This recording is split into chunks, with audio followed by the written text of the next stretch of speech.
چې په دې عید میلاد النبي صلی الله علیه وسلم باندې موږ ته نیم دلیل د پیغمبر نه وښیي، نیم دلیل یا د صحابه کرامو نه او یا د دې څلورو امامانو نه او یا د دې مشهورو محدثینو نه ودې ښیي. او د قیامت سحر به راشي خو د دوی دلایل به رانشي. بعض خلک وایي چې د میلاد النبي تجلیل بالکل ثبوت نه لري. دا یاد ساتئ چې میلاد النبي صلی الله علیه وسلم د رسول الله مبارک د راتلو هغه وخت او هغه ورځ یا شپه چې عقیده د تخصیص یو څوک ونه لري، عقیده د تخصیص ونه لري، نو دا بالکل مستحب عمل دی، جایز دی، د خرافاتو نه خالی وي. حکیم الامت مولانا اشرف علی تانوی رحمت الله علیه په امداد الفتاوی شپږم جلد کې لیکي وإن كان خاليا من البدعات المروجة، کدا بدعات و خرافات و ناروا کارونو نه خالی وي، دا غلط کارونه په دې مجلس د میلاد کې نه وي، نو بیا دا کار بیا فهیه مندوبون، دا بیا مندوب و مستحب دی، دا ښه عمل دی، قابل د کولو دی چې دا باید وکړی شي. نو قرآن کې الله پاک فرمایي لقد من الله علی المؤمنین اذ بعث فیهم رسولا. الله پاک په د امت په د مسلمانانو باندې احسان کړی دی د څه وخت نه چې په دوی کې دغسې یو رسول رالیږلی دی او رسول یې پکې مبعوث کړی دی. د رسول الله مبارک راتګ یو نعمت دی، د الله احسان دی، دا به ټول ومنو سره. بل ځای کې الله څه فرمایي واما بنعمت ربک فحدث، د الله په نعمتونو باندې خوشحالي وکړه. تحدیث بالنعمه دا شکر د نعمت دی. خوشحالی کردن این تحدیث بالنعمت است.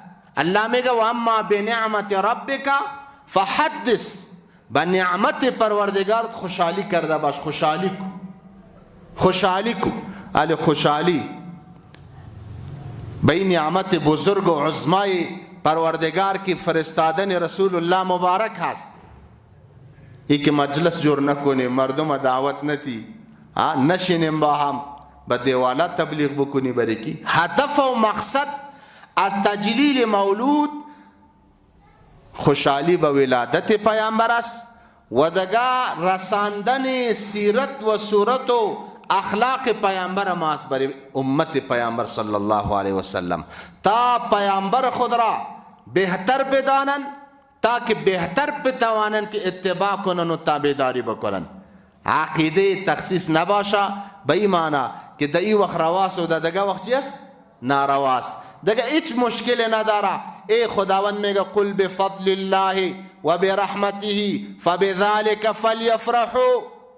بگو ای پیامبر به امتت با فضل الله که قرآن هست و برحمت الله که ذات بابرکت پیامبر اسلام هست صلی الله علیه وسلم، فبذلك فلیفرحوا. به هر واحد یزی فضل الله که قرآن است، فضل الله که اسلام هست، فضل الله که علم است، فضل الله و رحمت الله که ذات بابرکت رسول الله مبارک است. وما ارسلناک الا رحمتا للعالمین. الله چی میگه؟ فبذلک فلیفرحوا.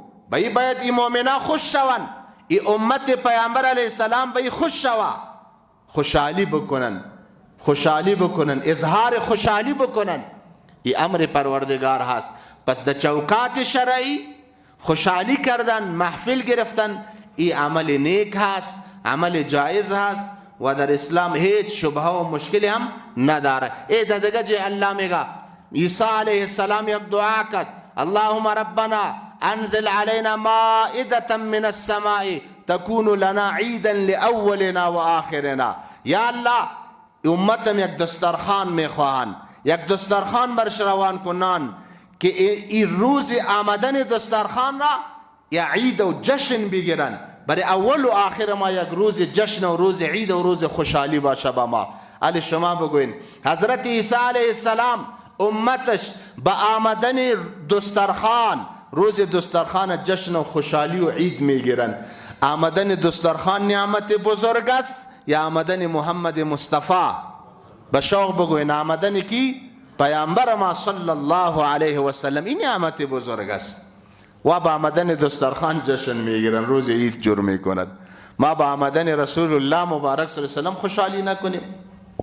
علما به این میفهمند او از عبارت النص، دلالت النص، اصطلاحات اصول هست.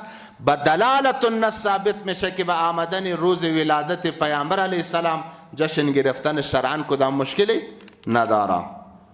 آیا خود پیامبر علیه السلام تجلیل کرده یا خیر؟ بله، رسول الله مبارک پیامبر ما خودش هم این روز تجلیل کرده.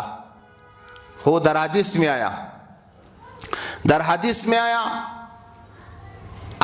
حدیث صحیح مسلم است. ابو قتاده انصاری رضی الله تعالی عنه مشهور صحابی است، عرض کرد چندین سوالات شد، در ضمنش یک سوال می بود و سئل عن صوم یوم الاثنین، در مورد روز دوشنبه پرسان شد که یا رسول الله شما روزه دوشنبه را روزه میگیرین با کدام مناسبت؟ پیامبر ما چی جواب میتا؟ ذاک یوم ولدت فیه و یوم بعثت او انزل علی فیه. این روز دوشنبه روزه گرفتن ما با مناسبت عزیز که ولدت فیه، ما در این روز تولد شده. روز ولادت خود را پیامبر اسلام چی میگیره؟ جواب به شوق بتین چی میگیره؟ روزه میگیره. روزه یک عبادت هست، شکرانگی الله است. تو که به من میگی یگان اعتراض میکنن نه شما فقط دم یک ماه میلاد میگیرین و دی تمام سال نمیگیرین. این را ما اول براتان گفتم، تمام سال بگیریم این کاروبار کی کنه، درس است، تدریس است، این دکانداری است، این تکسیوانی است، این نفقه خانه است، فلان و فلان. میگه چرا شما دم یک وقت خوش هستین؟ نه، ما سال پر خوش هستیم. سال پر 24 ساعته شکرانگی الله را ادا میکنیم با آمدن پیامبر ما به دنیا علیه السلام. خو اما در این ماه در خوشحالی خود زیادت میکنیم نسبت به دیگر ایام. به طور مثال از تو کس پرسان کنه که پیامبر ما ای آمدنش به دنیا به مناسبت آمدنش روزه دوشنبه روزه میگیره. چرا؟ پیامبر ما در دیگه ایام هفته شکرانگی الله را ادا نمیکرد که تنها در روزه دوشنبه روزه میگرفت؟ چی جواب خواد دادی؟ چرا پیامبر ما تنها روزه دوشنبه شکرانگی ادا میکرد؟ در اوجا جواب دمی خواد بود که پیامبر ما تمام ایام هفته و در هر ثانیه شکرانگی الله را ادا میکرد، زبانش به ذکر الله تر می بود. خو اما روزهای دوشنبه نسبت به دیگر ایام و نسبت به دیگر ایام هفته زیادت در شکرانگی میکرد.